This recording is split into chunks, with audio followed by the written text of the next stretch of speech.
Ce film était vraiment un film monstre, mais qui correspond, je pense, assez à ce qu'était Jacques Rivette, qui était quelqu'un qui aimait bousculer les frontières du cinéma. Alors pour en parler, on a la chance d'avoir avec nous le chef opérateur de ce film, Pierre-William Glenn, qui n'est d'ailleurs pas que le chef opérateur de ce film, qui est un réalisateur aussi de films, qui a fait quelques films notamment sur la moto, mais qui est aussi le chef opérateur, qui a été le chef opérateur de Bertrand Tavernier, d'Alain Corneau, de François Truffaut, de Joseph Lozay, notamment dans Monsieur Klein. Donc je vous demande d'applaudir Pierre-William Glenn et qui va nous dire quelques mots sur cet objet extraordinaire qu'est Out-One. Bon, eh bien, écoutez, c'est difficile à rentrer dans le film, donc je vous préviens que les deux premiers épisodes sont les deux plus ardus. C'est donc, vous allez voir, deux compagnies de théâtre qui jouent, qui sont censées jouer, mais qui ne jouent pas avec une finalité commerciale, deux pièces d'Échille, les 7 contre Thèbes et Prométhée enchaîné. Donc, l'un des responsables de cette compagnie, c'est Michael Lonsdal, l'autre c'est Michel Moretti, et donc c'est un peu ardu pour celui du théâtre expérimental. C'est de la répétition, mais vous allez voir, si vous arrivez à vous attacher au film, ce que je souhaite, parce que le film est de plus en plus attachant. Le principe de ces épisodes, on passe d'un acteur à une actrice, d'une actrice à un acteur. Donc vous allez voir au début donc de Lily à Thomas, puis après de Thomas à Sarah, ça devient... Vous commencez à comprendre quelque chose vraiment à partir du 3e épisode, quand on arrive à Frédéric, qui est le personnage de Juliette Berthaud, et puis après que l'on passe à Colin, donc Frédéric et Colin, qui est Jean-Pierre Léaud, qui sont les deux fils conducteurs de ce film fou, totalement, oui, on peut dire inclassable, et qui est essentiellement sur l'idée de l'improvisation. C'est un film qui n'a, je pense que ça ne sera plus jamais fait. C'est un film dans lequel tout le monde, tous les acteurs ne savent pas, c'est une improvisation totale. Et dans les scènes que vous allez voir dans les deux premiers épisodes, qui sont très inspirés du Living Theatre, enfin du théâtre de Grotowski, surtout de Julian Beck, c'est sur l'idée de la recherche de la relation, on va dire épidermique, intuitive, entre des gens sur une pièce. Personne ne sait exactement, exactement ce que va faire l'autre. Dans la suite du film, vous allez voir le génie de ce film, incroyable, c'est l'incroyable inventivité du metteur en scène qui arrive à faire un récit à partir de l'histoire des 13 de Balzac. Donc vous allez voir au 3e, 4e épisode, il y a une longue aussi improvisation d'Éric Rohmer, entre Éric Rohmer et Jean-Pierre Léaud, qui donne un peu la clé de l'histoire. Parce que les clés, vous allez voir, c'est un film qui fait beaucoup travailler l'imagination. C'est un film extrêmement curieux.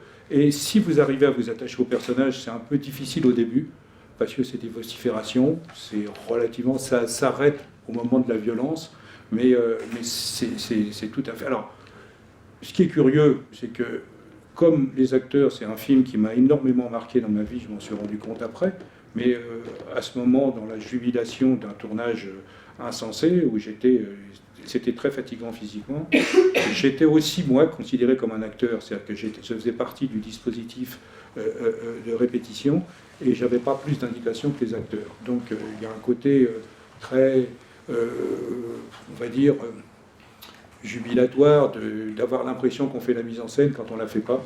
Et c'était la force de Rivette, c'est d'utiliser des gens de manière totalement... où ils amenaient tous, ils ne leur donnaient pas d'indications précises, et en fait ils les amènent dans un monde qui est un monde très... Finalement, qu'on arrive maintenant, il est mort, il est enterré aujourd'hui, mais on arrive à préciser très bien, on voit très bien les thèmes qui sont les siens, à savoir celui du mystère, celui de la magie, celui du théâtre, qui est essentiel. Dans ce film-là, le théâtre joue un rôle important. Et Rivette, depuis son premier film, depuis son premier court-métrage, a été fasciné par le théâtre. Paris nous appartient. Ce sont des intrigues qui le rattachent au monde de Balzac sur les trois. Vous allez voir, vous avez une explication très, très érudite d'Éric Rohmer, mais qui est totalement improvisé comme tout. Donc mettez-vous bien dans la tête que tout est improvisé. Cette improvisation du début, les deux, ce que vous avez au début, c'est un peu plus évident, mais après, quand un acteur rencontre un autre acteur, dans ce film-là, il ne sait pas ce que l'autre va dire.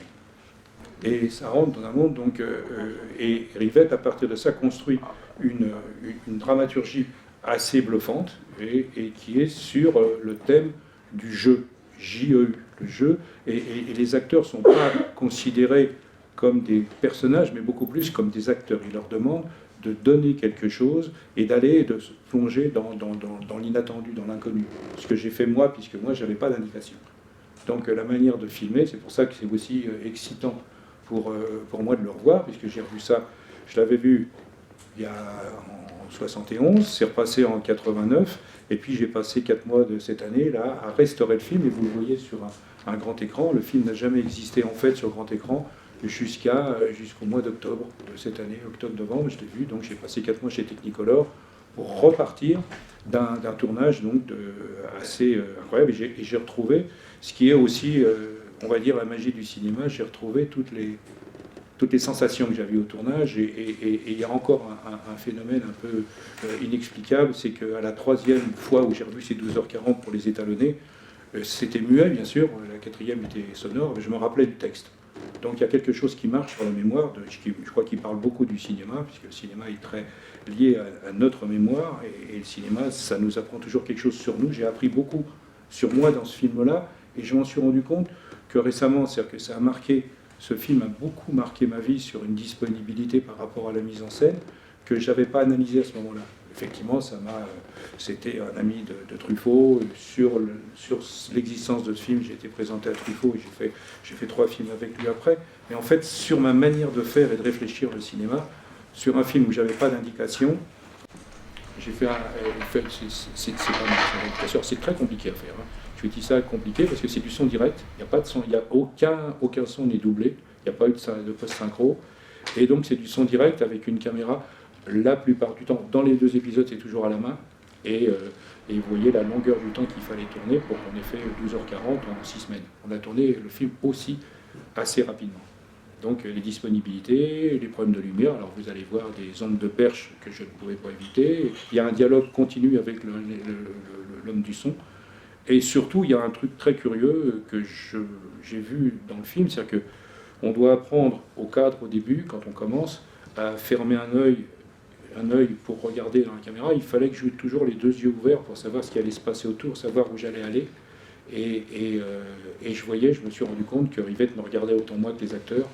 Et quand j'allais lui demander, quand il me disait on l'a refait, j'allais lui demander une précision en disant on fait quoi, il fallait que je trouve. Il me disait rien dit. Donc c'est bizarrement un film où on n'a pas beaucoup parlé, mais où j'ai sûrement je vous dis, le plus appris. Et il y a aussi un facteur de chance, parce que c'est souvent là il fallait dans un film comme ça, il fallait que je comprenne le rythme interne de chaque comédien, qui était très différent.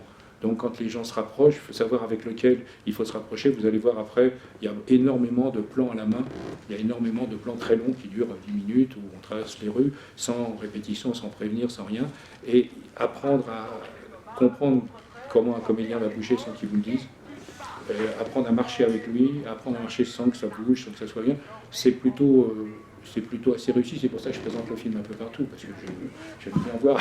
J'aime bien, c'est pas mal. Et puis après, si vous là, les 2 premiers sont, je vous dis, un peu abrupts, mais il y a un sens. Vous allez voir, il y a un sens qui va se dégager au fur et à mesure. Le personnage de Lonsdale, que vous allez voir, Thomas, va se révéler un personnage qui fait partie d'une histoire, et cette histoire le fil va être tiré par 2 personnes qui arrivent totalement par hasard, qui sont Juliette Berthaud et Jean-Claude Léaud, et qui vont mener une enquête qui tient à la Duchesse de Langeais, au bouquin de Balzac, Ferragus et La fille aux yeux d'or. Vous allez voir, alors ça s'adresse beaucoup. Rivette est un type supérieurement intelligent, extrêmement érudit, mais en même temps, c'est une idée de sauter dans l'inconnu. Et c'est pour ça qu'il a travaillé avec tous les acteurs les plus insensés qui soient. C'est que c'était l'idée, on va ensemble dans quelque chose, on ne sait pas où on va, mais on y va.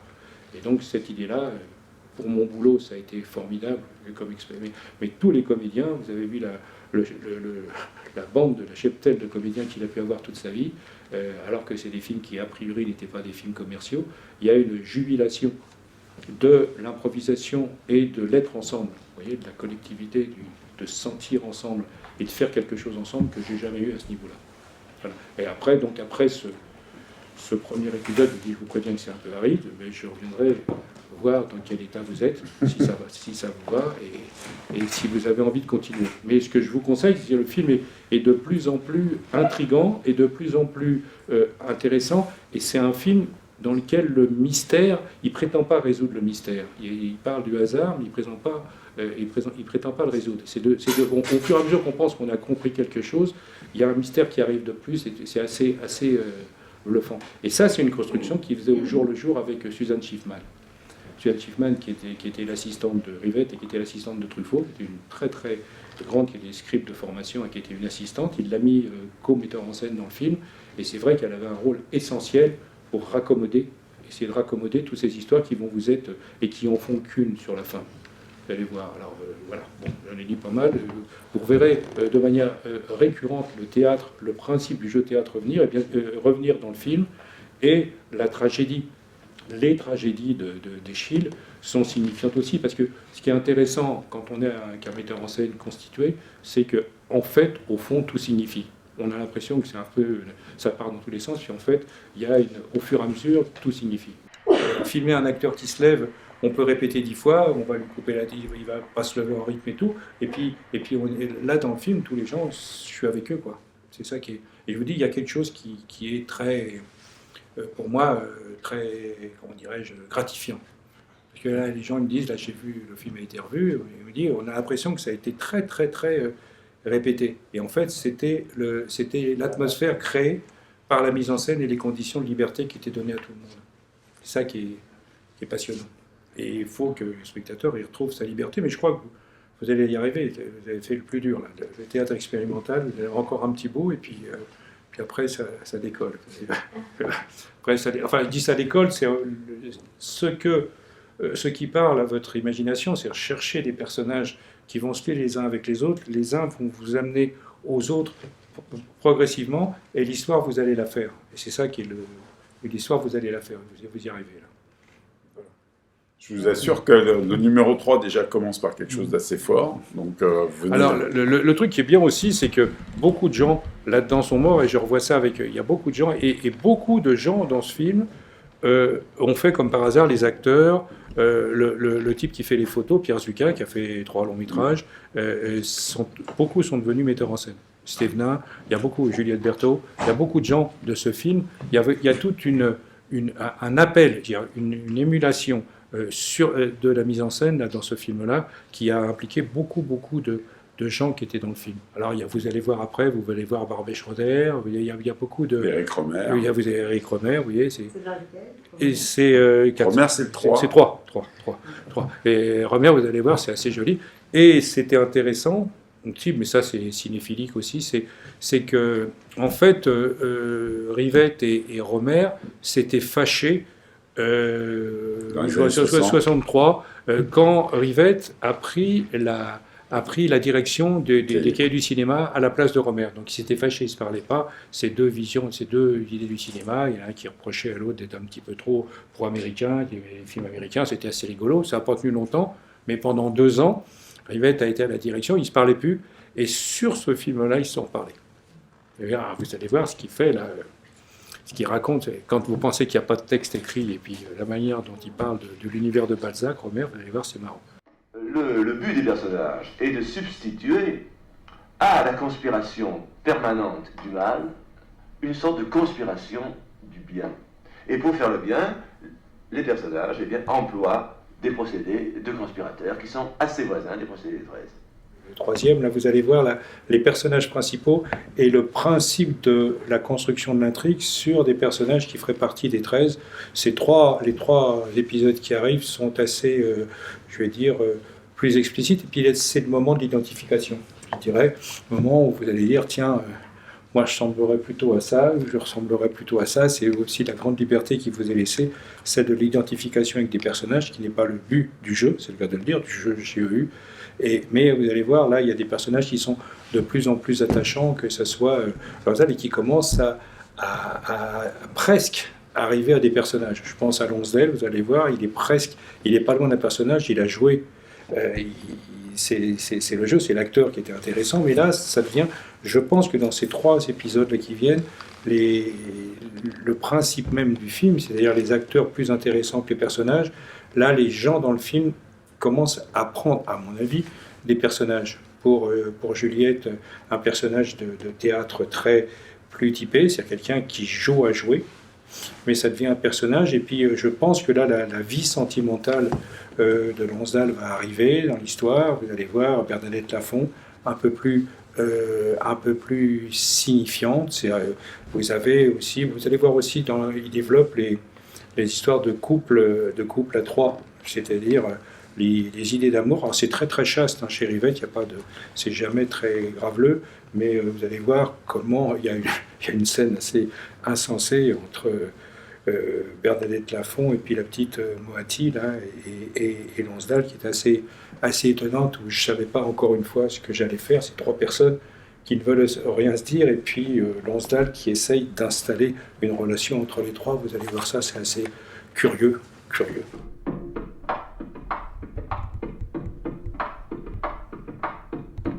Moi, ce que j'ai appris après, j'en parlais à l'instant, c'est de ce que les films vous laissent, c'est les histoires de regard bienveillant. Moi, j'avais une relation d'intimité avec Juliette Berthaud tout le temps, qui était quand même une des personnes très très importantes dans ma vie à ce moment-là, elle avait mis son mari, là, qui est un metteur en scène de théâtre, qui fait son petit copain, le petit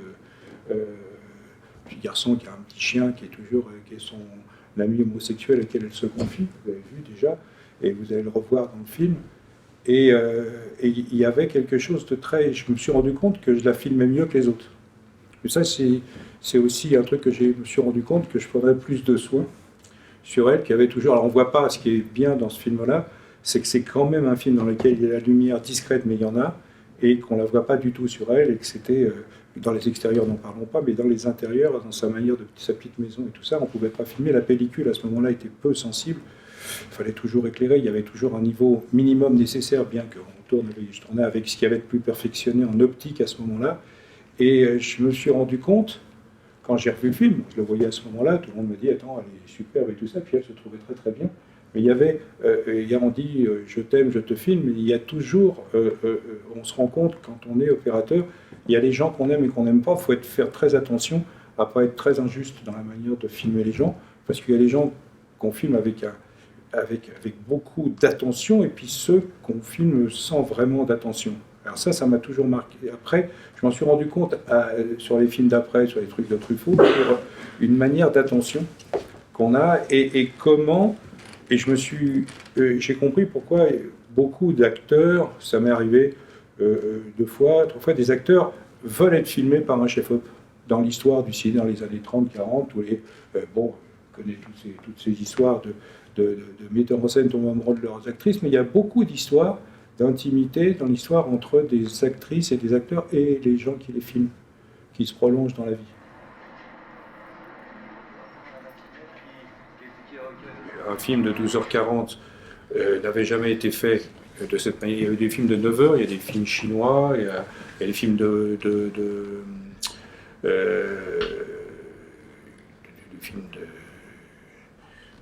Jean Rouch, qui dure 9 heures, qu'il avait vu avant d'ailleurs.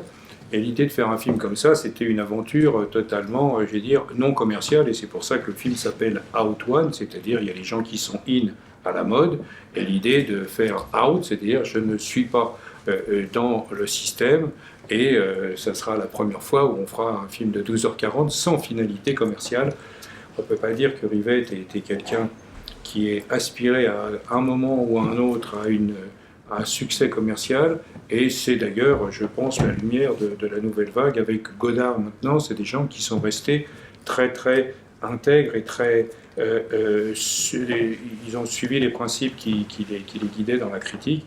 Il a toujours été très radical, et l'idée de couper par exemple une minute, j'ai eu beaucoup d'ennuis moi pour le gonflage de la version de 4h20 qui s'appelle Spectre. J'ai eu beaucoup d'ennuis parce qu'il ne voulait pas qu'on touche un photogramme. Vous savez, pour le 16 mm, c'est un format de pellicule. Et on arrivait à ce moment-là, j'en avais fait quelques-uns déjà, spécialistes, du gonflage du 16 en 35. Et pour gonfler donc une image 16 mm, un négatif 16 en 35, il faut à un moment ou à un autre qu'on fasse des collures. Et il ne voulait pas, à ce moment-là, on aurait pu le gonfler facilement. Ça, il ne voulait pas de collure parce qu'il disait ça va me retirer. Pour coller, ça va abîmer un photogramme. Vous voyez, 24 images par seconde, un photogramme. Donc il ne voulait pas qu'on coupe un photogramme. Et avec l'argument, si vous écrivez un livre, on ne met pas des poinçons dans le livre, on ne retire pas un mot. Donc il a fallu s'emmerder pendant très très longtemps, puisque le montage de ce film, je l'ai déjà dit, a été relativement rapide. Relativement, c'est une histoire de 6 mois. Mais le film Spectre, qui est vraiment un modèle de montage, avec les mêmes personnages qui racontent une autre histoire, qui fait 4h20, ça a duré 18 mois, près de 18 mois. En fait, l'image de Rivette, c'est une espèce de janséniste très, on dirait, spartiate. C'était, en fait, moi j'ai vu des répétitions avec Rivette qui étaient formidables, qui étaient absolument formidables, dans lesquelles il gesticule. Il y a des photos d'ailleurs dans le coffret d'un Rivette qu'on voit plutôt comme un érudit intellectuel qui écrit et qui pense. Et sur les répétitions, il faisait les répétitions avec les acteurs, c'est ce que j'avais vu au début, et qui sont très très très touchantes. C'est un aspect différent. Vous allez voir la l'aubade après qui se situe, vous allez voir, ça va arriver bientôt, pas dans celle-là, après. C'était une espèce de villa qui ressemble à la villa de Psychose, qui est assez étonnante, qu'on a eu du mal à trouver, et dans laquelle j'avais trouvé les idées c'était des propositions que je faisais sur la mise en abîme, tous les miroirs que vous allez voir dans le film, qui sont très intéressants. Et là, dans les rares moments on ne va pas dire de détente, parce que c'est un film formidablement tonique, mais il fallait beaucoup de force, même physique et de concentration. Et ben, il venait jouer, on avait fait un petit truc de volley, il venait jouer au volley, alors il était d'une maladresse remarquable, c'était étonnant de voir un type aussi maladroit, mais il voulait jouer, c'est l'idée de vouloir jouer. Rivette, c'est pas du tout l'image, il voulait jouer au volley, donc c'était assez marrant, une membre de la ronde que vous voyez là. Et donc, pour ceux qui n'étaient pas là, et j'en vois pas mal, sur ce principe de jeu qui préside à tout ça, c'est le jeu, c'est un peu là, on voit ça commence à évoluer vers les jeux de l'amour et du hasard, puisque ce serait marrant aussi, parce que les rencontres, là, donc, ce qui préside cette histoire, c'est la marginalité que représentent Juliette Berthaud et Jean-Pierre Léraud, qui vont rentrer dans une structure en essayant de la démonter, en essayant de voir, en réfléchissant par rapport au monde de Balzac et par rapport à un complot d'une société secrète. Ils l'imaginent, la société secrète, et ils disent il y a quelque chose, et leur imagination crée la réalité dans laquelle ils vont rentrer. Ils enquêtent tout au long d'un film sur une société qui aura été une société méchante, qui viserait qui aurait aspiré à prendre le pouvoir, c'est après 68. Et donc c'est l'échec de cette prise de pouvoir, est-ce que sont devenus ces gens qui ont peut-être appartenu à une société donc du type celle développée dans les, vous n'étiez pas là, dans les 3 romans de Balzac qui sont la référence de l'histoire des 13. Voilà. Donc, à la fin, je ne sais pas si on revient. Non. Et si on revient, là, il y a une séquence de... On reviendra demain. Là, je reviendrai demain, oui. Non, il y a 2 séquences, je dis, c'était quelque chose dans lesquelles l'improvisation allait souvent très loin. Ça s'est arrêté dans les scènes d'improvisation que certains d'entre vous n'ont pas vues. Ça s'arrêtait à des moments où on était presque dans le basculement de la violence. C'est une interrogation. J'en parlais tout de suite, là. C'est une interrogation des années 70, c'est-à-dire essayer de ne pas d'être hypocrite et de ne pas poser le problème de la violence, qui est le problème de la société des années 70, et l'idée de voir comment on peut essayer de fonctionner sans violence. Rivette, sa solution, c'est bien sûr, c'est le jeu, c'est la simulation. Et dans la simulation, qui était, je veux dire, par rapport, même c'est une simulation de révolution, on peut dire 68, ça a été beaucoup moins violent qu'ailleurs, mais la Rivette est sur le jeu qui fait survivre, sur l'imagination et du jeu. Donc c'est tout ça, chacun des personnages n'est pas un personnage, un acteur, mais qui joue, et Juliette et Berthaud est remarquable sur cette idée, ce que je répète, c'est de jouer à jouer. Mais il rentre à la fin dans le jeu de Rivette. C'est ça, cette idée de poupée russe. C'est un récit absolument stupéfiant d'intelligence. Comment quelqu'un, à partir de ce que tous les gens lui amènent, tous les acteurs différents, moi aussi, un Chair du Sang, le monteur, à partir de comment, sur une improvisation totale, on arrive à écrire une histoire comme ça, qui a tous ses sens, parce que quand on revoit le film, on voit qu'à chaque fois, il lève des lièvres qui sont des lièvres très très intelligents sur la philosophie, sur le devenir, sur le temps. Il lève plein de lièvres, et c'est quelque chose, vous verrez, vous aurez sûrement, après ceux qui l'ont vu, vous aurez sûrement des images. Les films importants, c'est les films qui vous laissent une image, ou deux, ou trois, des fois il y a une séquence, mais il y a plein d'images qui restent de ce film. Il y a plein d'images qui... Je dirais ça, la meilleure preuve, c'est moi, c'est que ça m'est resté. Ça fait 45 ans que j'ai tourné ça, et je me rappelais du film par cœur quand je l'ai revu, donc c'était assez angoissant même, assez angoissant, parce que la troisième fois, j'ai vu 3 fois le film muet, et la troisième fois, je me rappelais des dialogues, presque tous. Je pouvais le dire, donc c'était assez inquiétant. Alors ça prouve qu'aussi, on perd pas toujours la mémoire, et qu'il y a des ressorts du cerveau qu'on ne connaît pas vraiment, qu'on a intérêt à explorer, parce que c'est quand même 12h40. Et je me rappelais du texte que je disais, ça faisait marrer l'étalonneur qui travaillait avec moi. Il me disait, mais qu'est-ce qu'il disait, tu veux te dire ce qu'il dit, et il ne croyait pas, il pouvait lire sur les lèvres, c'était assez marrant. Donc ça, c'est pour ça que ce film, et je le dis depuis le début, ce film est très important pour moi, et que l'idée de ce que ça représente, pour moi, c'est une incarnation du cinéma qui ne fait pas de compromis. L'incarnation du cinéma sans compromis. Excuse-moi. Tu vas finir par me casser la gueule si je comprends bien.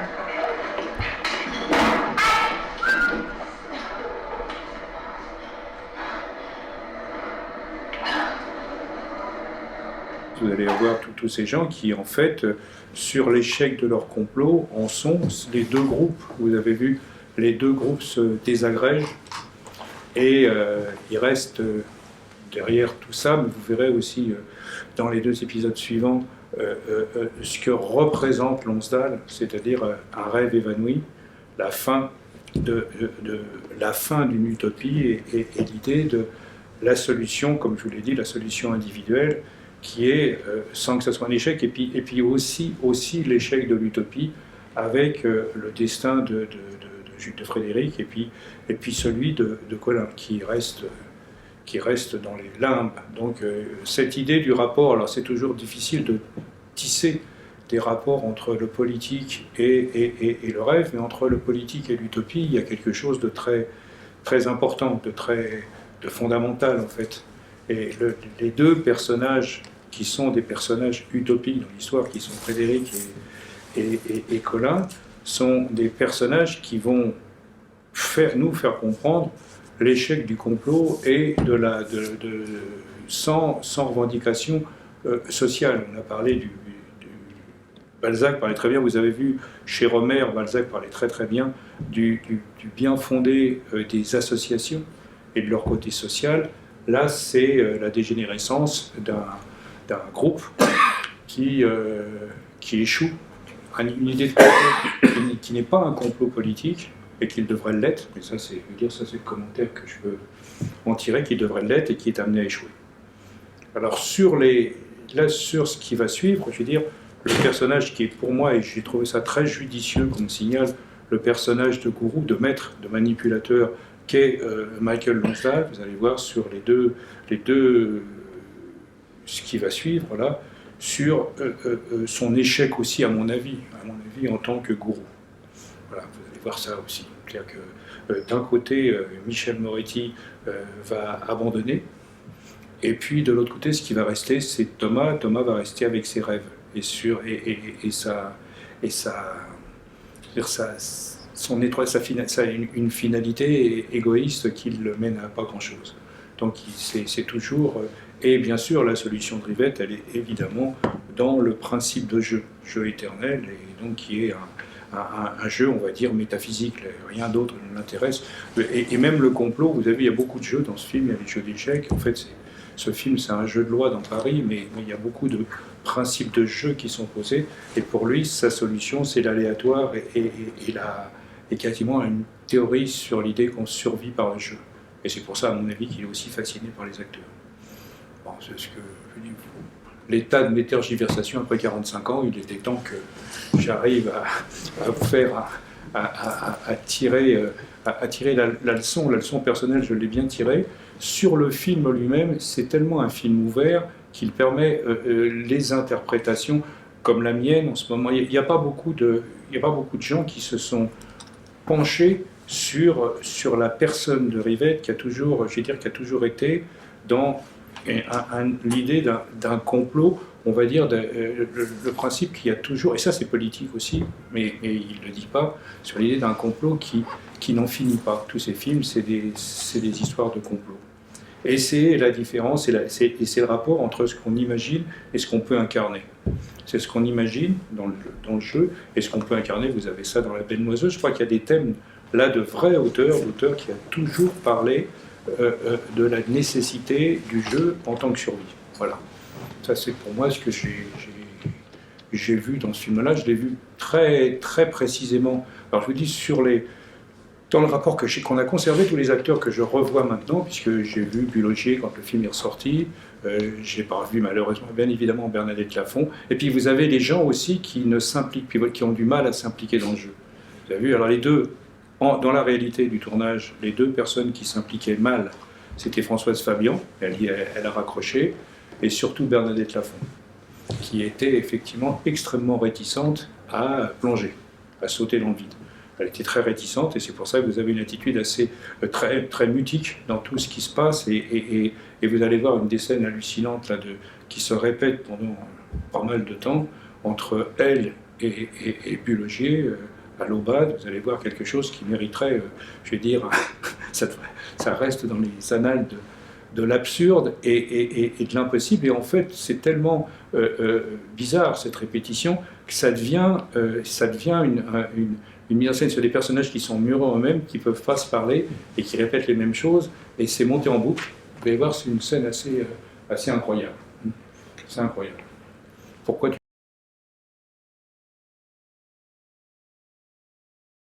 En revanche, le 1, qu'est-ce que ça veut dire? Est-ce que quand on entend 1, on imagine 2, 3, 4? Oui, bah je pense que dans sa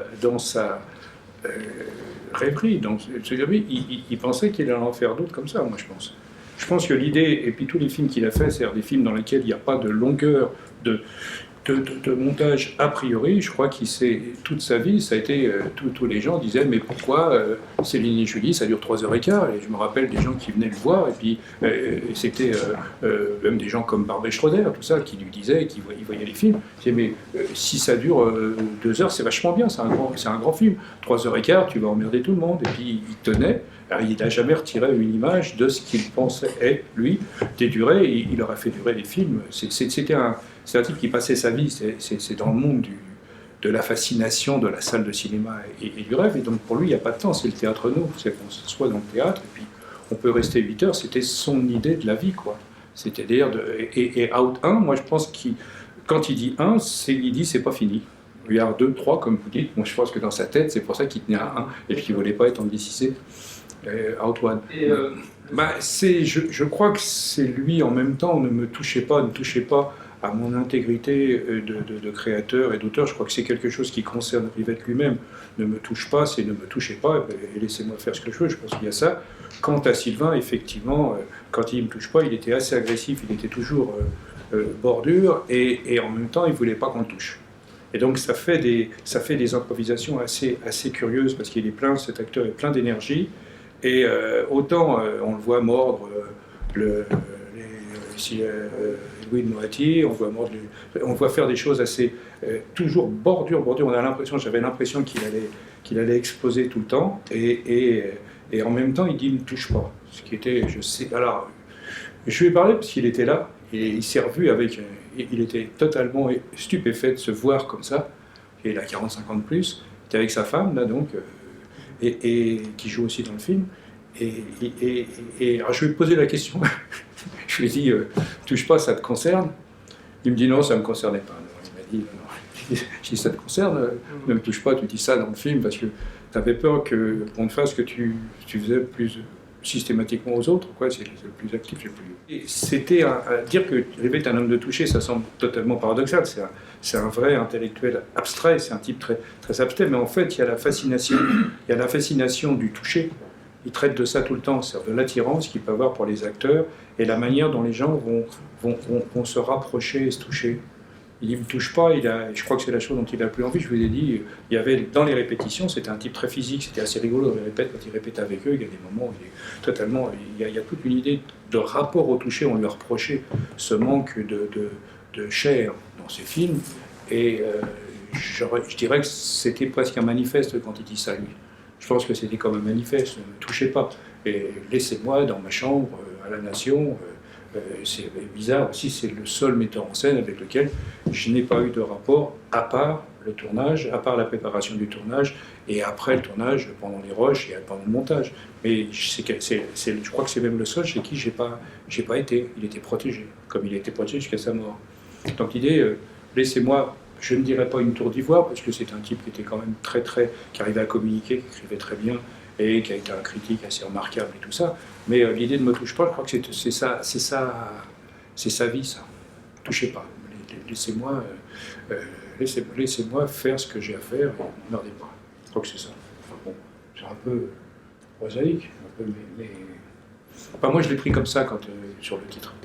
Et je l'ai dit au producteur, là, quand j'ai commencé au mois de juin, j'ai dit au producteur, il m'a dit ça c'est lui, ça. Il m'a dit Stéphane Zadgatchev.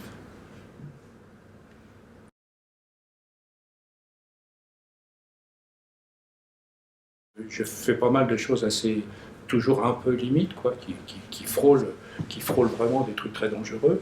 C'est d'ailleurs très, très intéressant à faire. Mais là, il était censé donc se